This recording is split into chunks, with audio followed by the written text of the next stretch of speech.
Let's face it, dings happen. Whether you're going to work, coming home, going to the store, or even to school.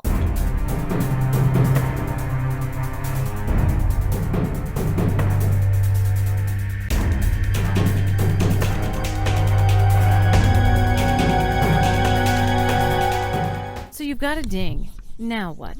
Insurance is expensive, you have no money, and dings are ugly.